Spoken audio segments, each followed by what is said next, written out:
ಧಾರವಾಡದಲ್ಲಿ ಬಿಜೆಪಿ ಅಭ್ಯರ್ಥಿ ಪ್ರಹ್ಲಾದ್ ಜೋಶಿ ಪರ ಪ್ರಚಾರ. ಧಾರವಾಡದಲ್ಲಿ ಪ್ರಹ್ಲಾದ್ ಜೋಶಿ ಬಹಿರಂಗ ಸಮಾವೇಶದಲ್ಲಿ ಭಾಷಣ ಮಾಡಿದ್ದಾರೆ. ನೆಹರು ಸರ್ಕಾರದಲ್ಲಿ ಭ್ರಷ್ಟಾಚಾರ ನಡೆದಿತ್ತು, ಮೋದಿ ಸರ್ಕಾರದಲ್ಲಿ ಭ್ರಷ್ಟಾಚಾರ ಇಲ್ಲ, ಪ್ರಬಲವಾದ ದೇಶ ಕಟ್ಟೋದಕ್ಕೆ ನಾವು ಬುನಾದಿ ಹಾಕಿದ್ದೇವೆ ಅಂತ ಭಾಷಣ ಮಾಡಿದ್ದಾರೆ. ಪ್ರಹ್ಲಾದ್ ಜೋಶಿ ಭರ್ಜರಿ ಪ್ರಚಾರ ನಡೆಸಿದ್ದಾರೆ.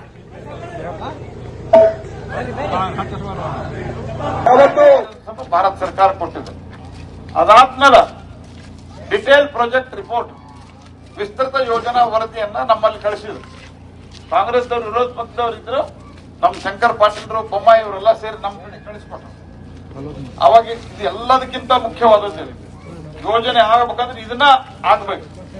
ಆ ಡಿಪಿಆರ್ ಅನ್ನ, ವಿಸ್ತೃತ ಯೋಜನಾ ವರದಿಯನ್ನ ಭಾರತ ಸರ್ಕಾರ ಒಪ್ಕೊಳ್ತಾ ಇಲ್ಲ ಅಂತ ಭಾಷಣ ಮಾಡಿದ್. ನಾವು ಇನ್ನೂ ನಾವು ನೋಡಾಕತ್ತಿದ್ವಿ ಇವ್ರು ಕಳಿಸಿದ್ದ. ಅಷ್ಟ್ರೋಗ ವಿಧಾನಸೌಧದಾಗ ಭಾಷಣ ಮಾಡೋದು. ನಾವು ಎಲ್ಲವೂ ಸರಿಯಾಗಿ ಪರಿಶೀಲನೆ ಮಾಡಿ ಆ ಡಿಪಿಆರ್ ಅನ್ನ ಅಪ್ರೂವಲ್ ಕೊಟ್ಟಂತಹದ್ದು ನರೇಂದ್ರ ಮೋದಿ ಅವರು ಅನ್ನುವಂತಹ ಸಂಗತಿಯನ್ನು ಇವರು ಕೇಳುತ್ತಾರೆ.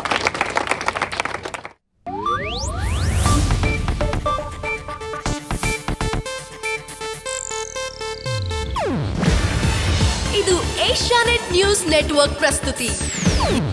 ನೀವು ನೋಡ್ತಿದ್ದೀರಾ ಏಷ್ಯಾನೆಟ್ ಸುವರ್ಣ ನ್ಯೂಸ್.